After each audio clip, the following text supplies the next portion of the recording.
Order. Emily Darlington. The most personal form of power each of us has is the power to choose. When we mark our ballot, we exercise something profound and meaningful. Our power to decide freely what kind of future we want, and that choice belongs to each of us. But today is clear that that power to freely decide our future is under attack, not because our vote has been taken away, not because of voter fraud. It is because the environment in which we make up our minds is being deliberately distorted. Hostile states, especially Russia, are investing in digital tools designed to confuse, divide and destabilise us. At the same time, big tech has built systems that reward the strongest reaction. Rage over fact, speed over accuracy, repetition over reflection. One seeks to weaken us, the other profits from whatever captures our attention, and together they distort the spaces in which many of us now make up our minds. So we have come together to go forward amendments that would help the Representation of the People Act continue to maintain the democracy that we expect it to. We already accept that there are election rules that require us to regulate spending, prohibit impersonation and enforce transparency. We choose to do that because our democracy is too important to leave unguarded. The digital space, where so many of our choices are now formed, should be no different. It's our duty to protect people's power to choose. Then these 5 things must follow. First, we must identify the crime. At the moment, lots of laws apply, but it's not specific. It's hard for law enforcement to act. We must codify that existing laws apply to these digital behaviours, with recognition that these are serious offences with serious consequences.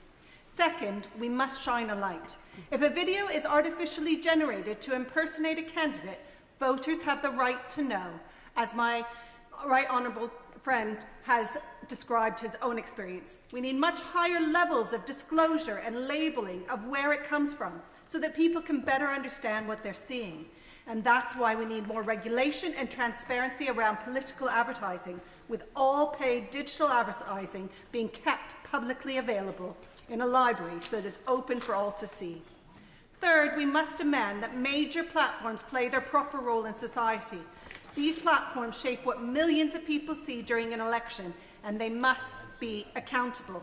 These amendments enable Ofcom to demand action from these platforms unless they want to face major consequences by making electoral offences a priority offence under the law. With our success in forcing Grok to take action on notification, we know we can act to protect people.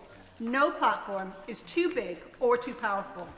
Fourth, law enforcement and regulatory bodies. Yes. I thank my honourable friend for giving way.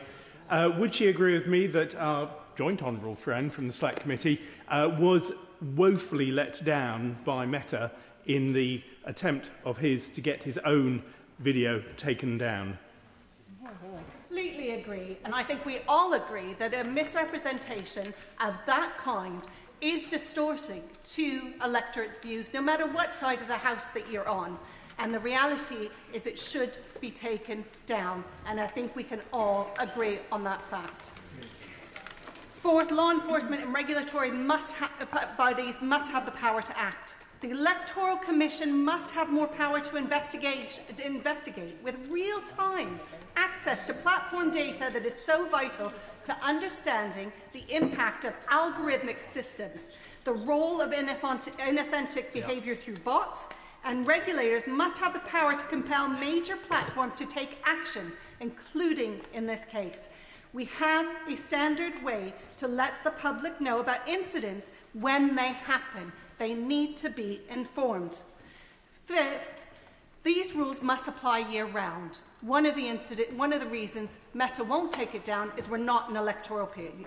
These online methodologies are so powerful because they recognise a truth, that we don't just make our choices at the election period, we are making up our minds all the time. So let's get our election law in line with that reality.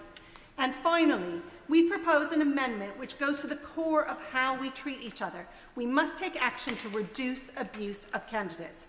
I commend the Speaker and his conference for the important work that they have done on this issue, because we all know too personally where this leads. Not only have we already lost beloved colleagues and friends to violence, but we have also lost talented people who will be put off running in the first place. These are a robust set of choices that we're here in the chamber we can make to protect the future that we live in together.